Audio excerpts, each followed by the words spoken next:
Nowadays, when you think of a king or queen, you may think of an individual who is of the highest class, who lives a prim and proper life with no secrets or thrills. However, that's not always the case. So please join us today on Crowned History as we look into a certain antique chair that gives an eyebrow-raising insight into Edward VII's perilous youth. Paris was rampant for its own version of the red light district. The brothels were bustling with a steady stream of men from all walks of life. This seeded hobby was only banned in Paris in 1946. Before this, boozy-fueled evenings with women of the night was encouraged, and a large part of normal Parisian society earned itself a title of being one of the best in the world. Not all the remnants of this lost time of scandalous sex have been removed. Some areas of the Pigalle neighbourhood of Paris still cling on to its past. It is here you will find peep shows, strip-teases, and a nighttime entertainment filled with sexual innuendos. The sexual revolution that is still present in Pigalle may lead one to believe that all of the brothels of the time were equally as low-key. However, there was one that was positioned in the centre of Paris that used to be known as one of the best and most luxurious brothels in the world. Le Chabanais was the name of the renowned brothel, and this attracted some of the most influential and powerful men of the times from all across Europe between 1878 and 1946.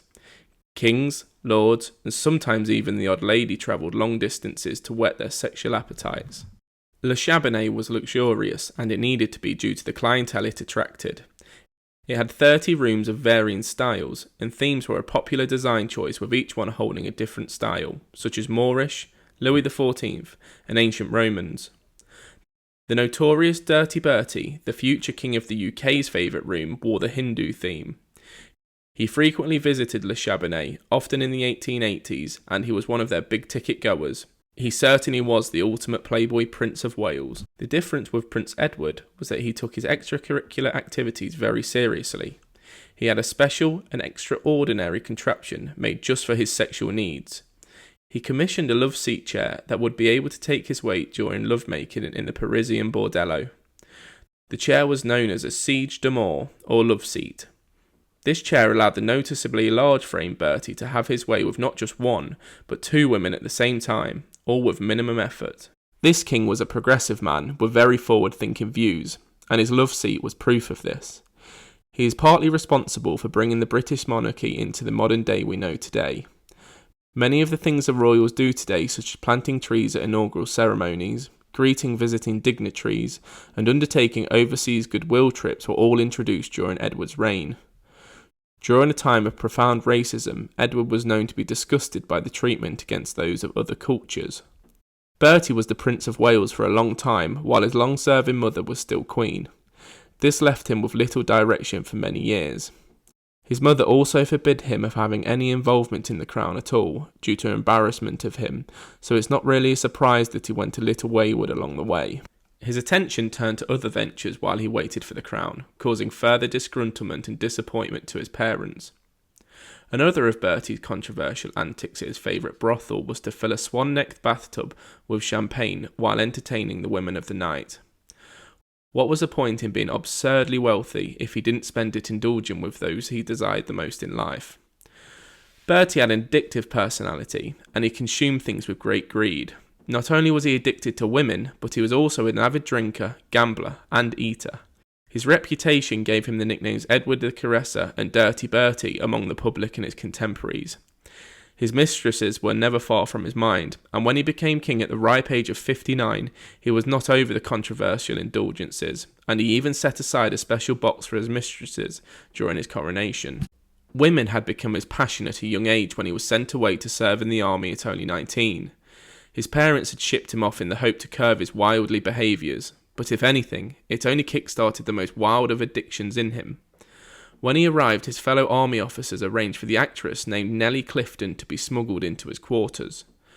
The news travelled fast back to his parents, who were far from approving of his latest antics. Prince Albert despairingly wrote to him, "I knew that you were thought and weakless, but I could not think you depraved." Not long after his father took a trip to convince him to end his affair with the actress, his father was dead. Although it was suspected that he had died from typhoid fever, his mother was beside herself with anger and grief, and blamed his death on her son Edward. With the weight of the blame of his father's death on his shoulders, Edward took to even more unruly behaviours, partying all night and frequenting with an ever-increasing number of women.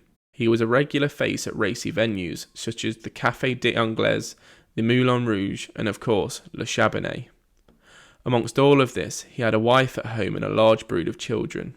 His beautiful wife, Alexandra of Denmark, is said to have tolerated his behaviour. But then again, what other choice did she have? One of his mistresses, whom he is said to have loved, was that of Daisy Warwick. She was a beautiful socialite, known for throwing fabulous tea parties at her mansion in Essex. She was known for providing the perfect place for men to commit adultery. The tea would be served by women wearing tea gowns which were loosely fastened at the waist. The men came back from their sporting events to women without corsets on to allow for ease of passage. The guests would then pair up and retire to their rooms for their assignments. Edward died after a short reign, and even one of his mistresses caused a scene on his deathbed when his long-patient wife had finally had enough of them. She had his last mistress forcibly removed from his deathbed and home before she could say goodbye to him. Thank you for listening to Crowned History. If you do like this content, please like, comment and subscribe, and we look forward to seeing you in the next video.